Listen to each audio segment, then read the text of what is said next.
Hi folks, today's presentation will be on 38 Special in a snub. Will bullet weight matter your point of impact? Okay, so if I have time, we're going to use two snubs that are nice and old, 60s and 70s, Smith & Wesson, forgotten about Model 12 that they should make again with a 2.5-inch barrel instead of a 2-inch barrel, and a Colt Detective Special, which is also a pretty good facsimile for a Taurus 856, being a 2-inch snub with a 6-shot cylinder, both of these.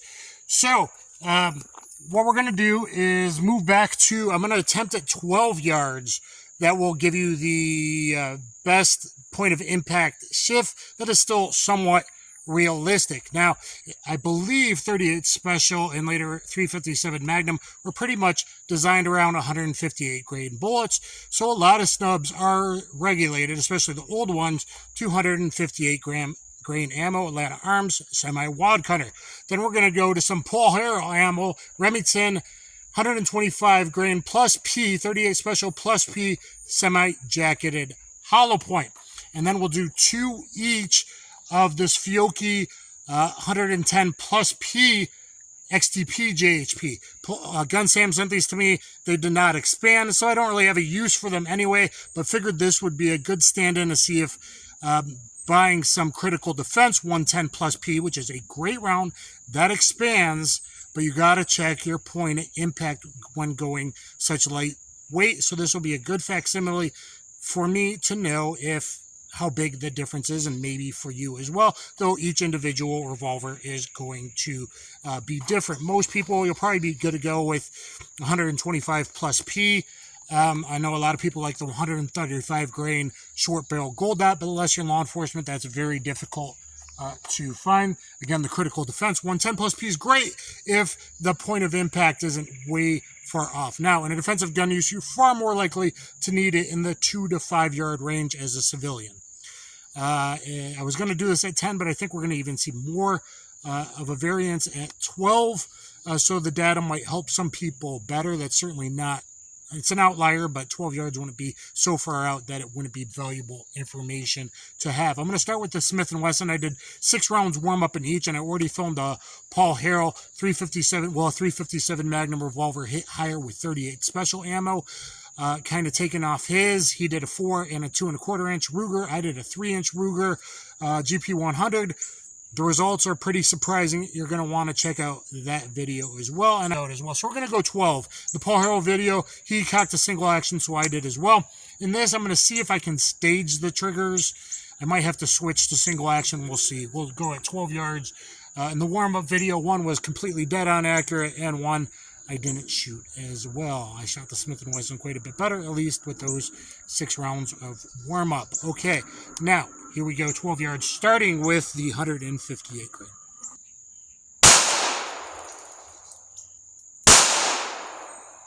One got away from me a little bit.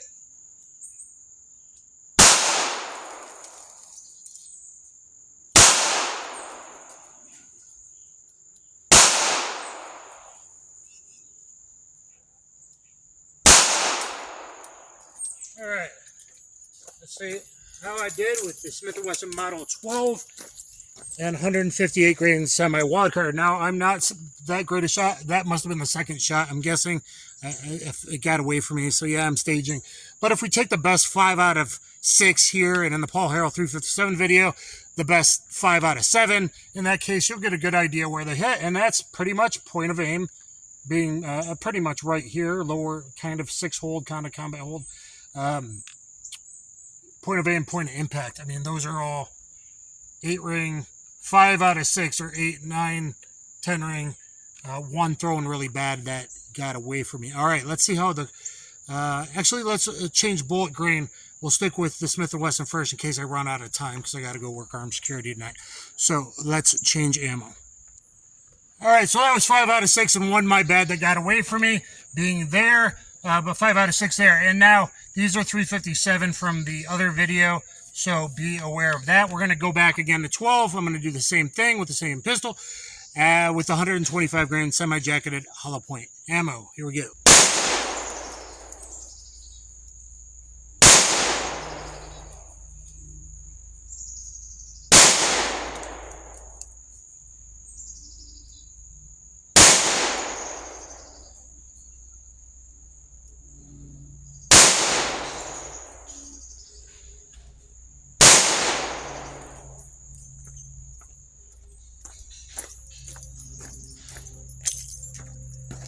All right. Well, wow. We definitely see a point of impact shift. Again, I shot good 5 out of 6 times. One of them must have been a bad trigger press. I am kind of doing a halfway, like a stage that someone might do at 12 yards. You don't want to cock a single action. But definitely a point of impact shift. Definitely low, because here was our 158s up here. And, I mean, that's a very tight group. It also shot very good in the GP100. First time I've shot this Paul Harrell cheap bulk box ammo. And there's a 5th and a 6 is down there pretty bad. So let's paste them up or get a new target. And then we'll see how the 110, I think, are going to be even lower. So that's why I love the critical defense. Paul Harrell recently, he's used the 125, this exact ammo, bulk box, UMC, 125 grain Remington semi-jacketed Hollowpoint, 38 Special Plus P, in his Model 15 and his Model, I believe, 637 and the 638, or I might have them backwards, 637, 638. He switched to the 110 Plus P critical defense. It expands. It's probably the most reliable expander from a short barrel because of the lighter weight, higher velocity. But it's we'll see if the Fiocchi are off target. If they are, that's too much of a point of impact shift probably. Now I am at 12, and most likely, like I said, 2 to 5 yards is where as a civilian. But also, guys, yes, I just shot Plus P out of it, and I don't think the gun's gonna fall apart. I hope I don't eat my words. Yes, it's an old revolver. It's an old lightweight aluminum frame revolver. The other one's a steel frame revolver that was supposed to get a minimal amount in the Colt Detective, like 1,000 rounds of Plus P only. Back in the day is what they said. But guys, J-frames, there was some big-time raiders back in the day. Lightweight aluminum frame, J-frames, back in the 50s, 60s. I think they shot literally 2,500 rounds of Plus P, and ammo was a lot hotter back then. Sammy changed it. 38 Plus P today is Sammy's spec for standard pressure 38 back in the day. And if J-frames can handle a Model 12 or a Colt Detective, or even probably a Colt Cobra, I don't know about that, can at least handle a few, because this is what you're going to want to carry it with, is something that actually expands. All right, let's switch to the 2 rounds of 110. All right, now 2 rounds of the Fiocchi 110 Plus P as our assimilation for the critical defense. These don't expand according to Gun Sam. Of course, the critical defense does from a snub, which is really rare. We'll see if I end up even lower. So that would say probably Ixnay to carry ammo. This is the 125s. That's probably acceptable, and you would maybe try to remember to do more of a combat hold to kind of offset that. But let's see where these hit.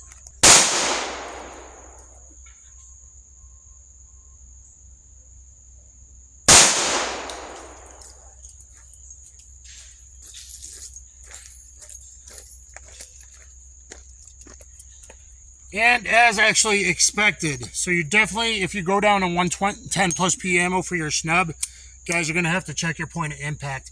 Those are too low. The 125s, to me, acceptable, right? Acceptable. This is too low at 12. Now, you would want to test, like, the critical defense. You'd want to test it in that 2 to 7 yard, right? Like, at 7 yards, maybe, and that might be acceptable to you.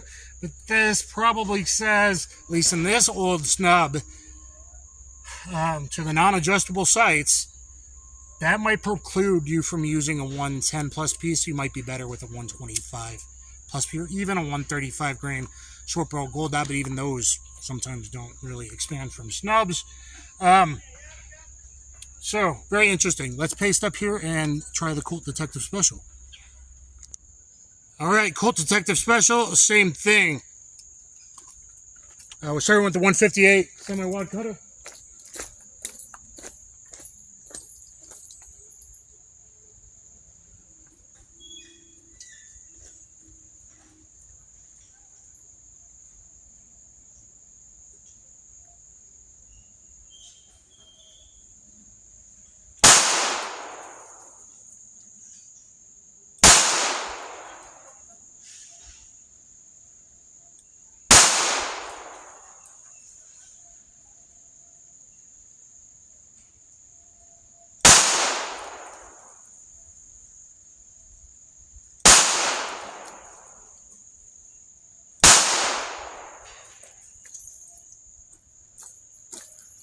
For fast action, this trigger rolls fast, guys. I perform very well with it. But staging, as you see, I think staging it isn't as good because I'm all over the place. We got 2 center. We got 2 low left. I thought they'd all be there.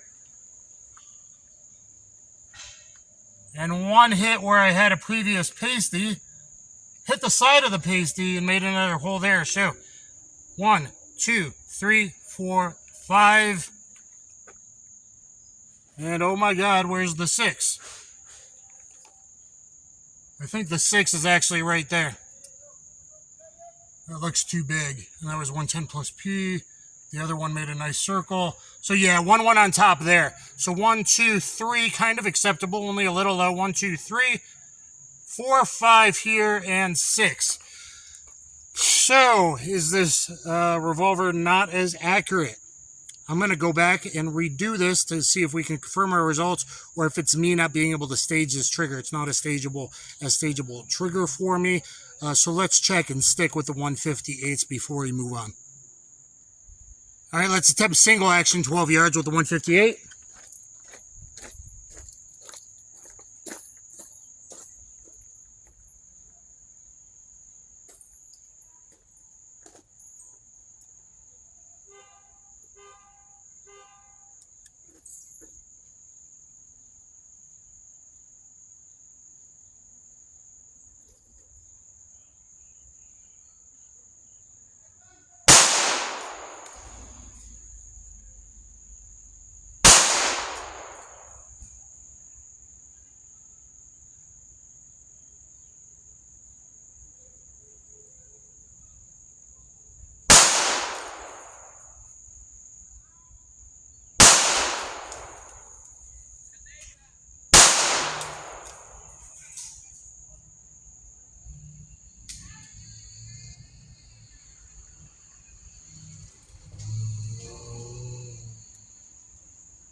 Please excuse the sound of gunfire you hear in the background.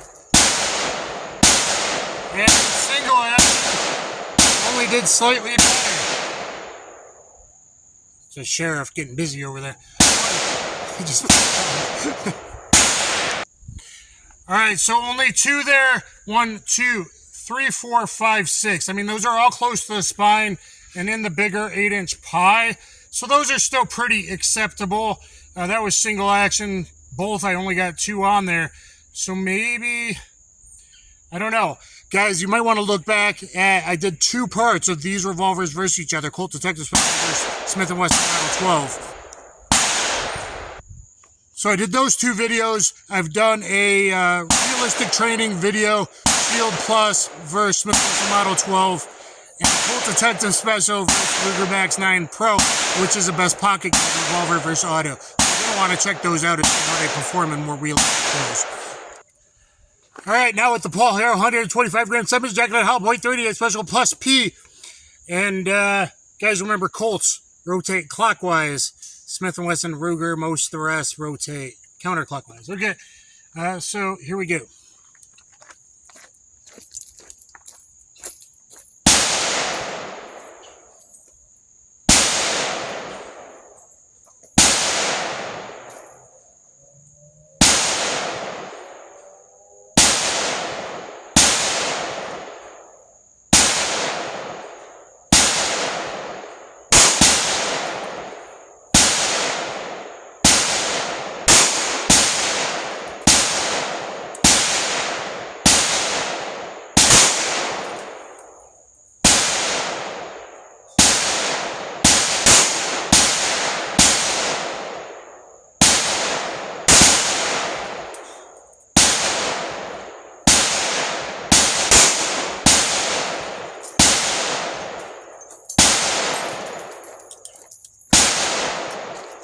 Sounds like someone gets department ammo over there. Boy, that'd be nice. I did single action, guys, because I wanted to kind of eliminate my bad staging with the detective. I'm trying to train as much as possible with this ammo though. So I got 5 out of 6, it looks like. There's one on top there, on top of the red pasty that was there. So 1, 2, 3, 4, 5, 6. Wow. Okay. The cheap bulk UMC ammo impresses me with its accuracy in the 3rd revolver today. GP100, Model 12, and with the Colt Detective Special. It doesn't expand very good. It expands the nose. It doesn't get that big. It's not the best. Maybe the HTP would hit similar. It's a little more expensive. Probably just a little bit more expansion, depending on the media and bone and all that. But overall, you could probably do worse because that's hitting point of aim, point of impact more than enough at 12 yards anyway. So I would say that's good ammo. It seemed a little snappy in this, which is a heavier revolver, probably because the thicker but shorter stocks, it's just kind of worn up a little more. But you can't deny this kind of accuracy. 1, 2, 3, 4, 5, 6. For me, that's pretty good at 12 yards with a snub. Yeah, it's a steel frame. I'm going to do it and put the 110 plus P. I got 2 more rounds to test out. All right, 110 plus P. I'll go single action since I only have 2 rounds left of this ammunition.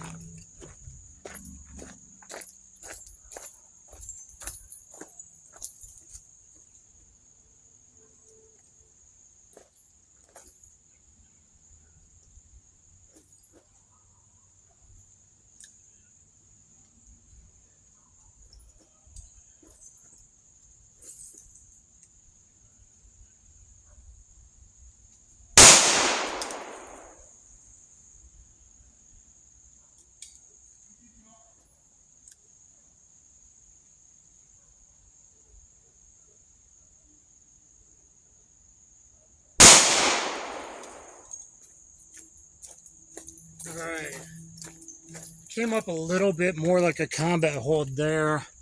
We got 1 on target. That's probably why, because I did come up just slightly. And it looks like 1 there. So, the 110s in both hit much lower. And the Smith & Wesson much lower, so I'm going to say critical defense would probably be out. You'd have to test to verify. Would 110 plus P be acceptable here? I mean, it's at 12 yards, so it's probably not as bad. It's probably more like here at 7. Debatable. I'd probably stick with 125 plus P in both. There's a lot of decent 125 plus P rounds. HTP is probably better than this UMC by a little bit. More expensive. It's not bad. It's really hard. Golden Saber, if you check the primers and make sure the bullet's seated and all that. New boxes are coming out, so maybe their QC's gone up again, hopefully. And I know a lot of guys like the 135 plus P gold dots, and NYPD used it, but that's a lot of heavy clothing in wintertime there. I don't know if you always get expansion with that or not. Tests have been pretty, some do, some don't, if you look at all the testers on YouTube. Anyway, guys, I hope you enjoyed this video. I know it was a long one. I hope that it was enlightening. It tells you to get out and test your carry ammo if you rely on a snub. I don't carry a snub. These are great, but I tend not to, right? I've only done it a few times. This tells me 125 plus P, any of them are probably good to go. If I was going to carry that all the time, if that was my EDC, I would verify. And you should too, because every revolver is going to be different. And the old-time guns were regulated at 158, as you saw. And some of the modern stuff's probably still regulated 158. I believe Caleb said the 856s, the 135 plus P gold dot is pretty point of impact. 125 plus P is probably going to be good enough for social work, and you're going to have to check if the 110 plus P's hit too low or not for your comfort level.